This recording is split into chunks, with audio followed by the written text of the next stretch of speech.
Na katika juhudi za kabiliana na ongezeko la visa vya ukatili wa kijinsia katika kaunti ya Meru, serikali ya kaunti kwa ushirikiano na shirika moja imezindua mpango wa pamoja utakaolenga kusaidia waathiriwa na kupambana na mizizi ya ukatili huo. Mpango huo umezinduliwa rasmi katika uwanja wa Kinoru mbele ya zaidi ya wakazi 6,000 ambapo viongozi wa serikali ya kaunti na maafisa wa shirika hilo la Shining Hope for the Communities ambapo ni SHOFCO wametangaza hatua zitakazochukuliwa zikiwemo kuanzishwa kwa maeneo salama kwa athiriwa, kliniki za msaada wa kisheria na timu maalum za dharura pamoja na kampeni za uhamasishaji katika jamii.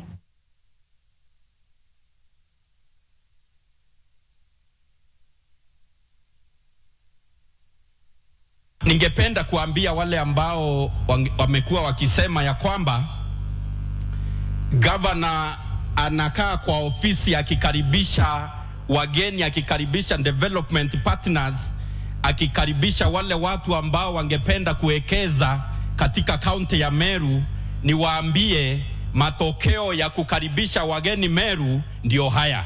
Sifurahi sana. Wamama wengi wanapigwa Meru County. Nimekataa. Gavana, tunatekeleza na wewe hiyo center ambayo ule mama anachapwa atakuja kwa hiyo safe house, anapata mkate ya Blue Band, anaishi tu vizuri hapo ndani, chai ya maziwa. Tukifuata huyo mzee anachapa bibi kwa polisi.